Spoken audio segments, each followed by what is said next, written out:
Hey everyone, thanks for joining. I got a really exciting interview for you today, and actually a topic I hope to cover at least 2 or 3 times, and that is interviewing folks who went out to the Grant Cardone 10X Growth Conference. I've heard nothing but good things, but I actually was hoping to speak with people that did, and we're lucky enough to have Charles Lovejoy with us today to talk about the event. How are you doing today, Charles? Hey, I'm doing great. How are you? I'm doing very well. Why don't we first introduce everybody to who you are and what part of the country you're from and kind of how you got to the event. Okay, I'm Charles Lovejoy.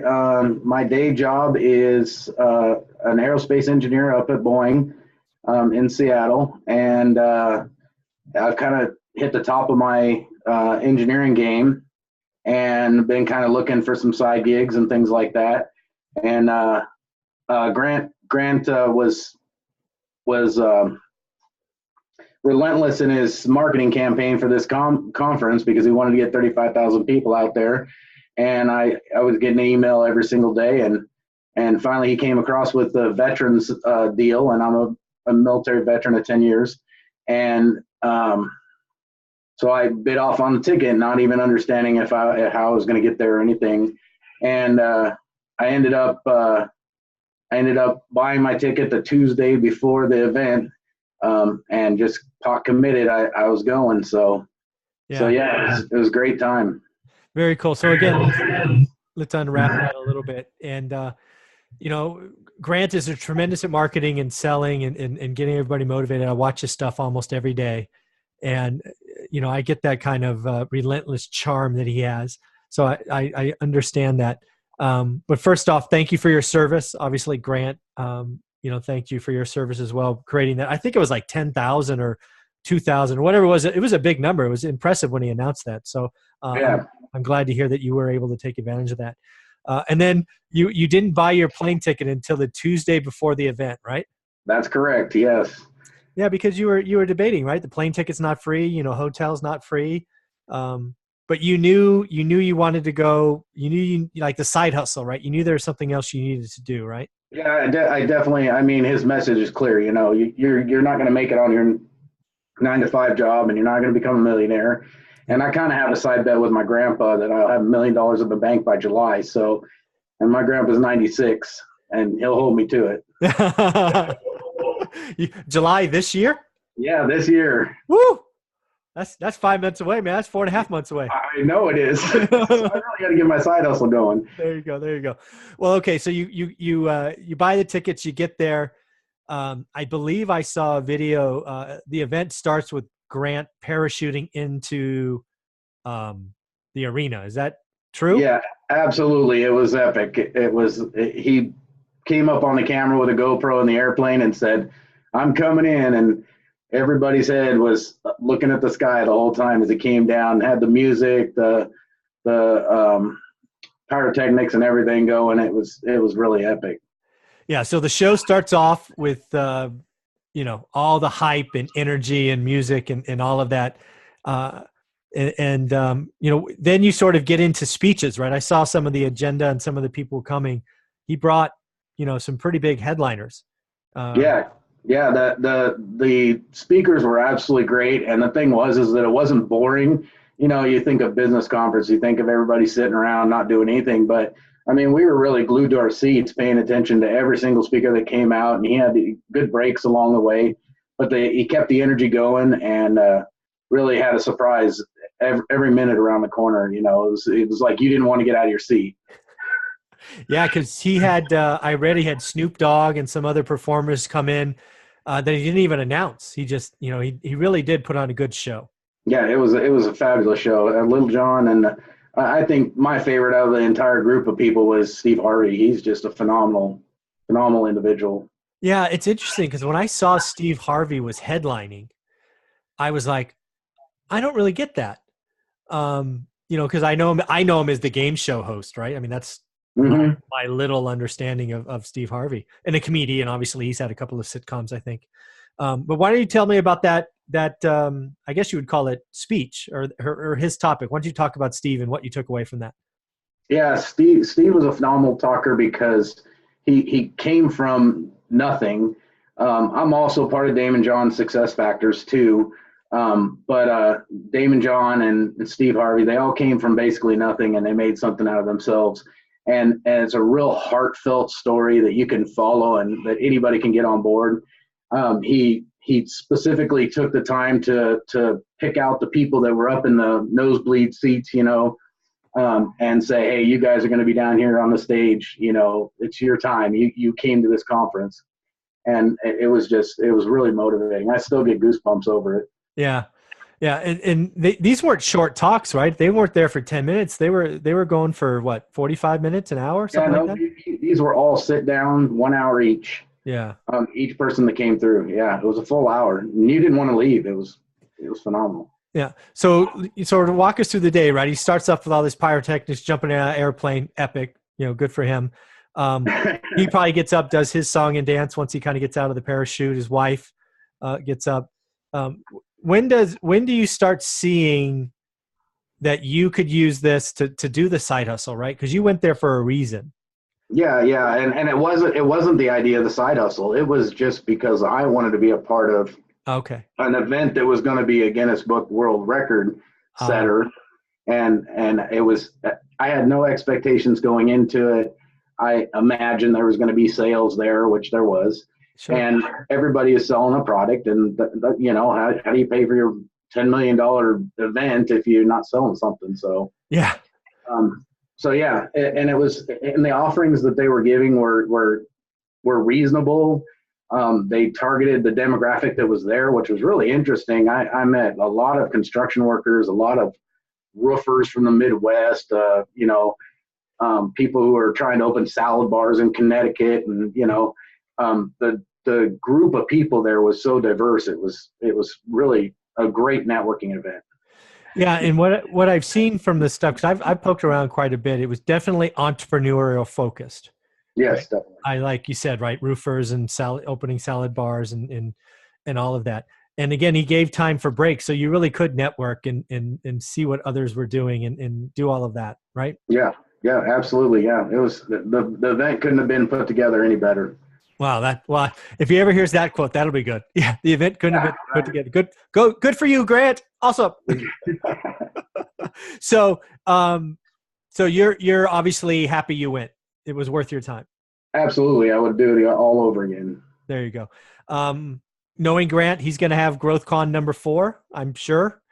I don't. Did he talk about that at all? Maybe when he was wrapping up. He did at the event, but it was in our emails one day after the event. So. He's a master. Oh, you got to respect Grant. So, yeah. So when you were sort of sitting at the hotel, right? The day 3's over, maybe at the airport. I don't know what day you left. What were the things that you remember that you took with you that you're going to keep with you going forward? Do you remember? Well, it just because he had so many speakers at that event that basically came from nothing. And, they had their last $25, and every single speaker seemed to re-emulate, hey, I didn't know where I was going. I didn't know what I was doing. And the takeaway is that I'm either being lazy doing my engineering job and not doing enough and building myself up, or I can do more. And that was really the entire takeaway of the whole thing is, you've got coffee money you use every day. You can be investing in this book or this particular program or something like that. Are you really investing in yourself? And that was the biggest takeaway for me is I blow money on my hobbies, my boats and my trailers and stuff. Yeah. But I never, thought about it that way. Spending money on myself for more of an education and a networking opportunity. So it turned out really good. Yeah, one of the takeaways I saw elsewhere was something similar. It's about being really, we kind of work to be comfortable. And then once we get there in our career or our lifestyle or family, we kind of run away from being uncomfortable, right? Run away from learning and pushing ourselves. We kind of seek comfort.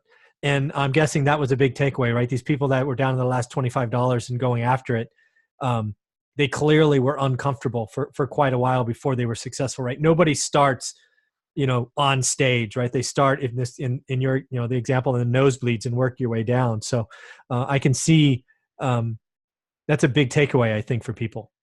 Yeah, it's huge. I didn't realize that there were so many options out there for online marketing. I didn't know, and every time, and I've been down this journey for about 5 years now. I started with Damon John's network mid last year, and then Grant Cardone. I saw Damon was going to be there. I was like, okay, well, this is an opportunity. I got to take it. Yeah. These folks, all of them are giving back in the business world.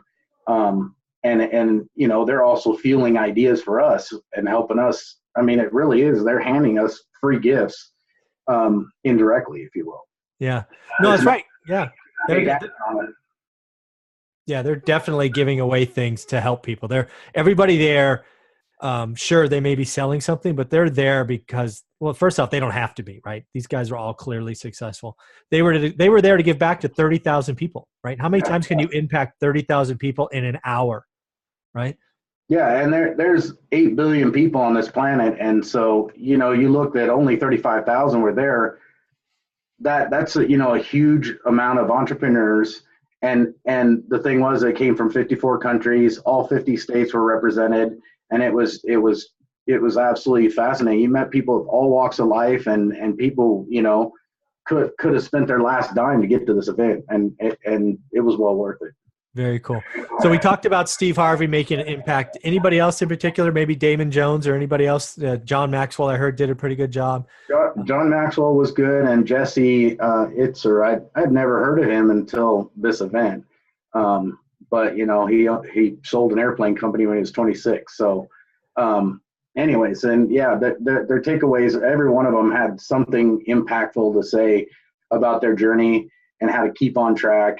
And it was interesting because some people don't agree with Grant's methodology, and others will argue with him and say, well, you're not doing it right. Well, that just tells me they're all human and they all got their own opinions and they're going to do it the way they do it. So, it doesn't mean that you're doing something wrong because you're not a millionaire. It's just, you got to put your ducks down and, do what you do.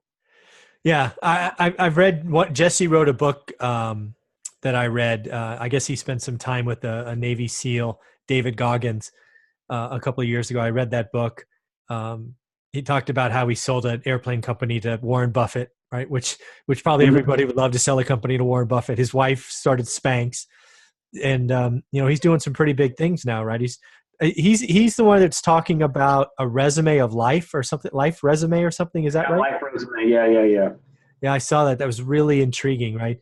How he's and he keeps a paper calendar of his events, and that whole idea of a life resume is pretty interesting. Can you give any color on that particularly? Yeah. The life resume didn't jump out at me because I kind of do that every year myself. Okay. I shape my year with vision boards and things of that nature, see where I land at the end of the year. And but the life resume was his point.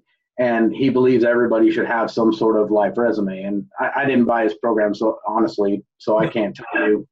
I can't tell you what it is, but I'm sure Google has something on it somewhere. Yeah, no, I wasn't really the product, just the message, right? I think, again, it's back to that thing we were talking about earlier. People strive to be comfortable. But if you kind of look at life, if you sort of look back or you step out of your body for a minute, or whatever you want to do, and you go, what kind of life resume am I putting together? I'd never thought about it that way, right? I used to have a resume for work, right? I worked here. I did this. I did that. But I've never taken it to if I were to write a life resume, that idea was like, wow, what do I want on it, right? It's like, yeah. I thought that was pretty cool. So I'm curious, if he starts the show by jumping out of an airplane, how does he end a show like that? I haven't heard. I had to leave early on Sunday. I didn't get to go through the whole thing because my plane took off and I don't know if you heard, Seattle had 22 inches of snow over the weekend. I did hear that. So yeah, we're digging out of that right now. We just finally stopped and started melting off, but yeah, it's the most snow I've ever seen. So yeah, I didn't get to see the end. I did have a friend who came from Seattle. We just happened upon each other. We went to high school together. We were both at the event. Oh, wow. And yeah. And he said that most of the ending of Sunday was execution, and making sure that when you leave this event, You don't leave empty-handed, but you go execute something, do something that's going to progress you toward whatever goal you're trying to go for. Because success comes on many different levels. Some people may think that having a 2-story house is success. Another person may think $1 million mansion is success. It really all depends on what you define as success. So you can't tell a guy go spend $10,000 to make $1 million when he doesn't even want to make 100,000. Yeah. And that's his definition of success. That's pretty cool. So I didn't pick up on that, but now that you've sort of wrapped it together, it sounds like Grant had a plan for each day. Probably day one was inspiration, get everybody excited, right? Everybody get the juices going, right? 35,000 people in the building. Day two was probably around planning, kind of vision, big stuff. And then day three was execution. Does that kind of feel how it was? Yep. Smart. Wow. That's really good. Okay. Yeah. Day one, he had to take into consideration too. There were people who couldn't get there because the Midwest had snow. So the stadium, I was beginning to wonder. It looked maybe half full on day one, but it filled up the second day. It was packed. Yeah. So people were coming. Yeah. So they were just flying, stuck in airports or whatever. But yeah, he sold out every ticket. And the funniest thing that Grant said, he goes, and these seats that are blank out here, I'll still take their money. Ah! Good for him. Here's a guess for you. I'm guessing Grant does not do a big event in the snowy season again. It'll be August or September. Well, in Miami, it was 89 degrees on day two. Oh, so 89. Wow. Yeah, it was 89 and humid, and I'm coming from Seattle, where we see 89 once a year. Yeah, and no humidity or very little. No humidity, yeah. Very, very cool. Well, anything you want to share? Anything? Last thing, maybe. I don't know if you're looking for anything or people get a hold of you or reach out. I want to thank you for taking this interview.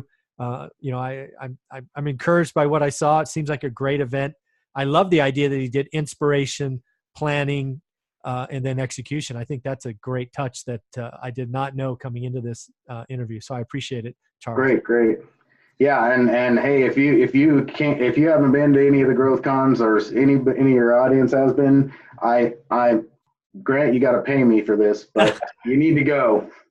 I like that. You got to go. You got to go see it. Growth Con 4 is coming up. I'm sure. I got to look into that. So thank you very much, Charles. This has been a lot of fun. I appreciate you giving me some time on such short notice.